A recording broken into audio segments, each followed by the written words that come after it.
நாமத்தில் வாழ்த்துக்கள். அன்பர்களே, மீண்டும் உங்களை இறை வார்த்தையோடு இறை சிந்தனையில் சந்திப்பதில் பெரு மகிழ்ச்சி அடைகிறேன்.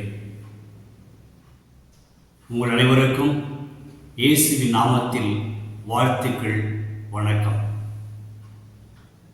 ஆகஸ்ட் 4ஆம் தேதி 2024 பொது காலத்தின் 18ஆம் ஞாயிறு. இன்றைய வாசகங்கள் நிலைவாழ்வு தரும் அழியா உணவை மையப்படுத்தி அமைந்திருக்கிறது. முதல் வாசகத்தில் பாலை நிலத்தில் இஸ்ராயல் மக்கள் கூட்டமைப்பினர் அனைவரும் சேர்ந்து மோசேவுக்கும் ஆரோனுக்கும் எதிராக முறுமுறுத்தார்கள். எதற்காக முறுமுறுத்தார்கள்? இறைவார்த்தை சொல்கிறது, அந்த இஸ்ராயல் மக்கள் தன்னுடைய பழைய வாழ்க்கையை எண்ணி அவர்கள் ஆச்சரியத்தோடு அந்த வாழ்க்கை வேண்டும் என்ற ஆதங்கத்தை வெளிப்படுத்துகிறார்கள். இறைவார்த்தை சொல்கிறது, இறைச்சி பாத்திரத்தின் அருகில் அமர்ந்து அப்பத்தை உண்டு நிறைவடைந்து ஆண்டவரின் கையால் நாங்கள் எகிப்து நாட்டில் இறந்திருந்தால் எத்துணை நலமாக இருந்திருக்கும் என்று இஸ்ராயல் மக்கள் அந்த இறை அடியார்களுக்கு எதிராக முறுமுறுத்தார்கள்.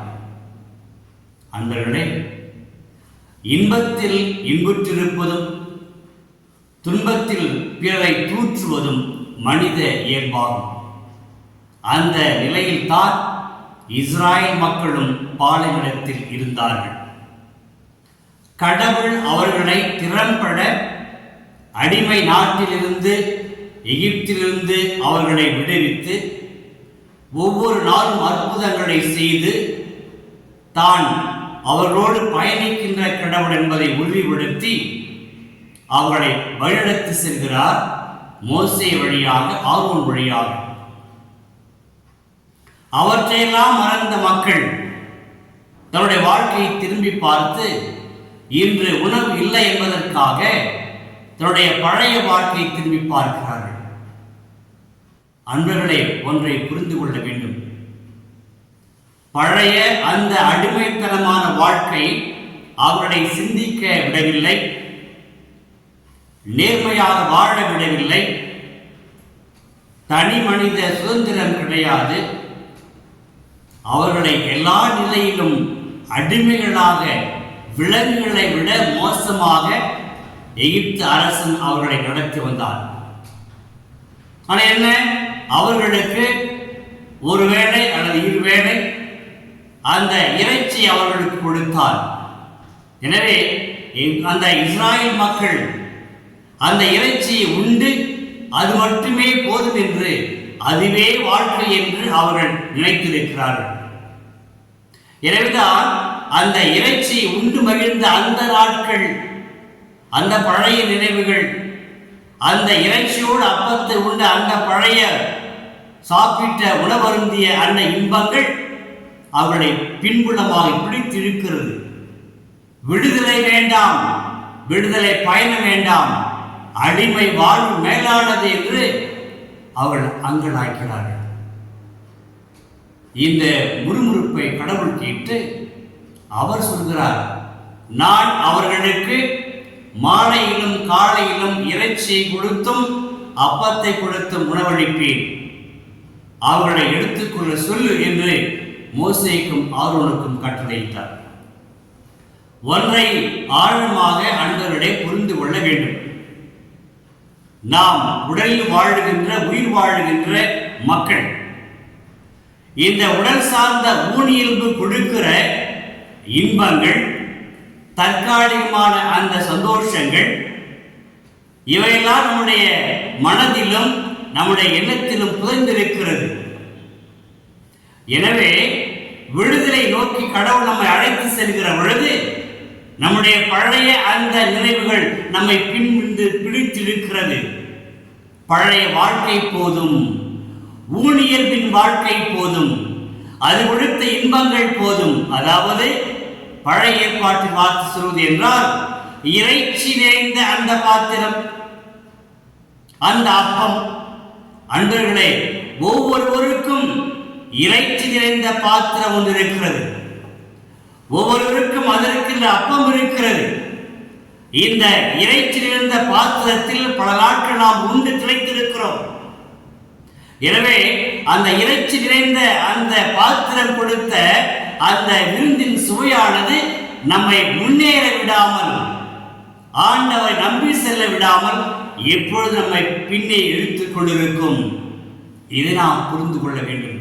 அன்று இந்த பழைய உணர்வுகள், இறைச்சி விருந்தும் அப்பவும் இஸ்ராயல் மக்களை விடுதலை பயணத்தில் அவர்கள் பின்னோக்கி இழுத்தது. ஆனால் கடவுள் குறுக்கிடுகிறார்.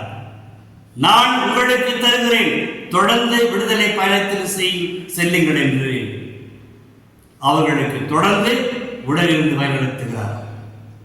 மனித வாழ்வு நான் சொன்னது போல பல நிலைகளில் பலருக்கும், எல்லாருக்குமே இந்த இறைச்சி நிறைந்த அனுபவமும் இறைச்சி நிறைந்த பாத்திரமும் ஒவ்வொருவருக்கும் தனித்தனி பாத்திரம் இருக்கிறது. நாம் தனித்தனியாக இறைச்சி நிறைந்த விருந்தை உண்டிருக்கிறோம், உணவையும் அப்பத்தையும் உண்டிருக்கிறோம். கவனம் தேவை. இன்று கடவுள் எச்சரிக்கிறார். என்ன எச்சரிக்கிறார்?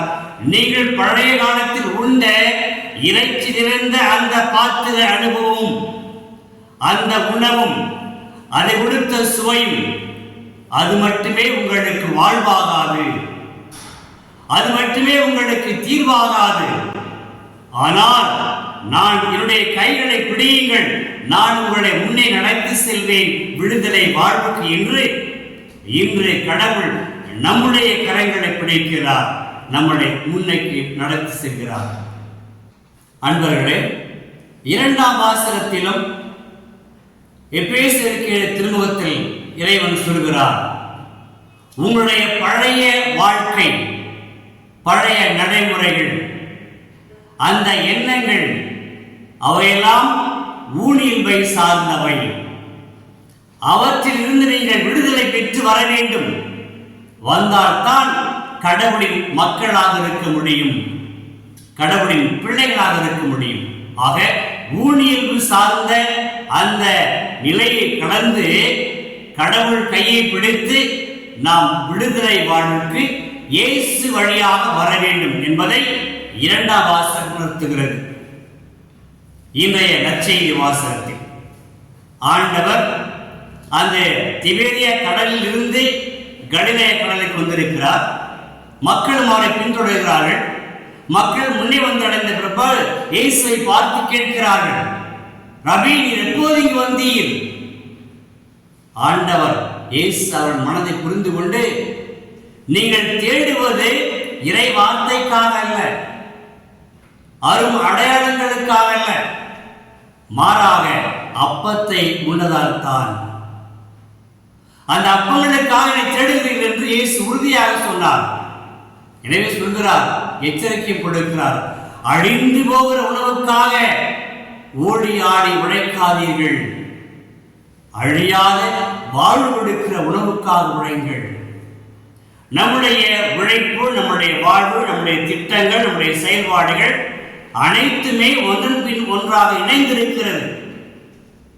இவை அனைத்தும் நம்மை விடுதலை வாழ்வுக்கு, இயேசு வழியாக நல வாழ்வுக்கு, நமக்கும் பிறருக்கும் நலம் கொடுக்கின்ற அந்த வாழ்வுக்கு நம்மை அழைத்து செல்ல வேண்டும். அதுதான் அந்த உண்மையான நல்ல உணவின் அர்த்தமாகும்.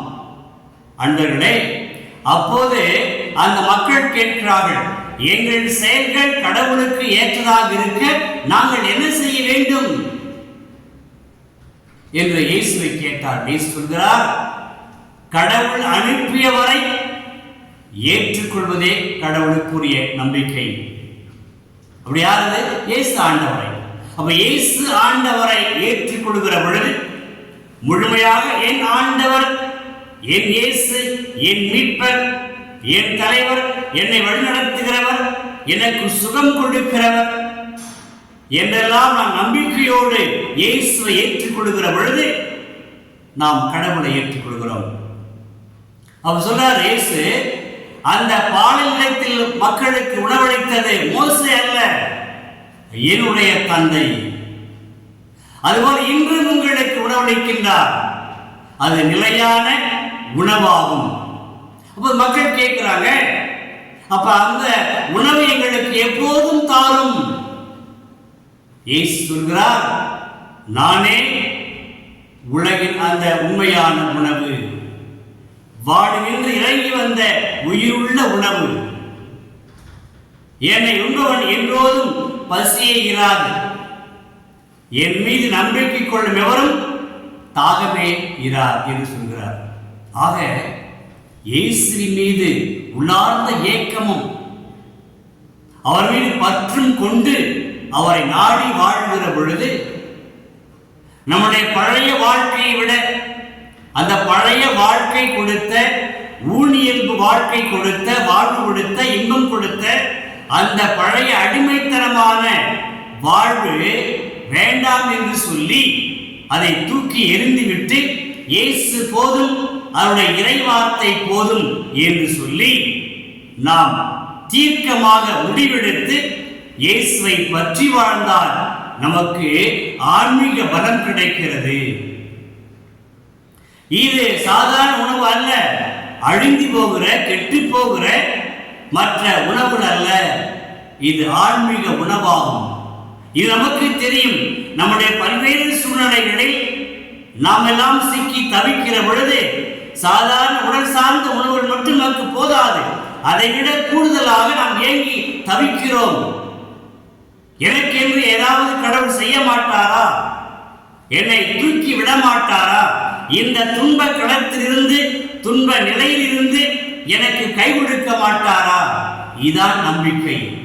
இந்த நிலையில் இயேசு எனக்கு கை கொடுப்பார், இயேசு எனக்கு உதவி செய்வார், இயேசு என்னை ஆசீர்வதிப்பார், இயேசு எனக்கு சுகமளிப்பார் என்ற ஆழ்ந்த நம்பிக்கையில் நான் வாழ்கிற பொழுது நிச்சயமாக இயேசு வாழ்வளிக்கின்ற இயேசு, வானிலிருந்து இறங்கி வந்த இயேசு, உங்களுக்காகவும் எனக்காகவும் வாழுகிற இயேசு உங்களுக்கும் எனக்கும் வாழ்வளிப்பார். இதாங்க நம்பிக்கை. இதான் இயேசு அன்று தெளிவாக எடுத்துரைத்தார். இறுதியாக சொல்கிறேன், ஒவ்வொரு மனிதருக்கும் பழைய வாழ்க்கை இருக்கிறது, ஊழியம் இருக்கிறது, ஊழியத்தை சார்ந்த வாழ்வு இருக்கிறது. அது நமக்கு மகிழ்ச்சியை தராது, மாறாக அது இடர்பாட்டை தரும், மன உறுத்துதலை ஏற்படுத்தும், குற்ற உணர்வை ஏற்படுத்தும், தர்ம சங்கடத்தை உருவாக்கும். ஆனால் இயேசுவின் மீது நம்பிக்கை வைத்து அவரே ஆண்டவர், மீட்பர், எனக்கு வாழ்வு கொடுப்பவர் என்று அவரை இறுக பற்றி கொள்கிற பொழுது இயேசுவின் வார்த்தைகள் உண்மையாகும். நானே வானிலிருந்து இறங்கி வந்த உயிருள்ள உணவு. இரு நம்பிக்கை கொள்பவர் ஒருபோதும் பசியே இராது, தாகம் இராது. அன்பர்களே, செபிப்போமா? எங்களை படைத்து காத்து வரும் தந்தையே, உம்மை வாழ்த்தி வணங்குகிறோம். எங்கள் வாழ்க்கையில் இஸ்ராயல் மக்களைப் போல இறைச்சி நிறைந்த பாத்திரத்தை சுற்றி அமர்ந்து அப்பத்தை உண்டு நிறைவடைந்து இதுவே போதும் என்ற வாழ்க்கை வாழ்ந்த காலங்கள் அதிகமாக இருப்பதை பார்க்கிறோம். எங்களுடைய உமது இந்த வார்த்தையை கேட்டு நாங்கள் நலம் பெற்று தெளிவு பெற்று உம்முடைய அன்பு மக்களாக எங்களின் விடுதலை பயணத்தில் உம்முடைய கரம் கொண்டு தொடர்ந்து பயணிக்க எங்களுக்கு வரமருளும். எல்லா சூழ்நிலையிலும் எங்கள் உடலை மட்டுமே முக்கியப்படுத்தாமல் உடலின் இன்பங்களையும் மட்டும் நாங்கள் முக்கியப்படுத்தி வாழாமல், நீர் கொடுக்கிற இந்த உடல், அதை விட ஆன்மா முக்கியமானது, உமது ஆற்றல் முக்கியமானது, உமது குணமளிக்கும் வாழ்வு கொடுக்கும் உமது கரம் முக்கியமானது என்பதை உணர்ந்து எங்கள் வாழ்க்கையில் நாங்கள் உமது அன்பு பிள்ளைகளாக வாழ வரமருளும்.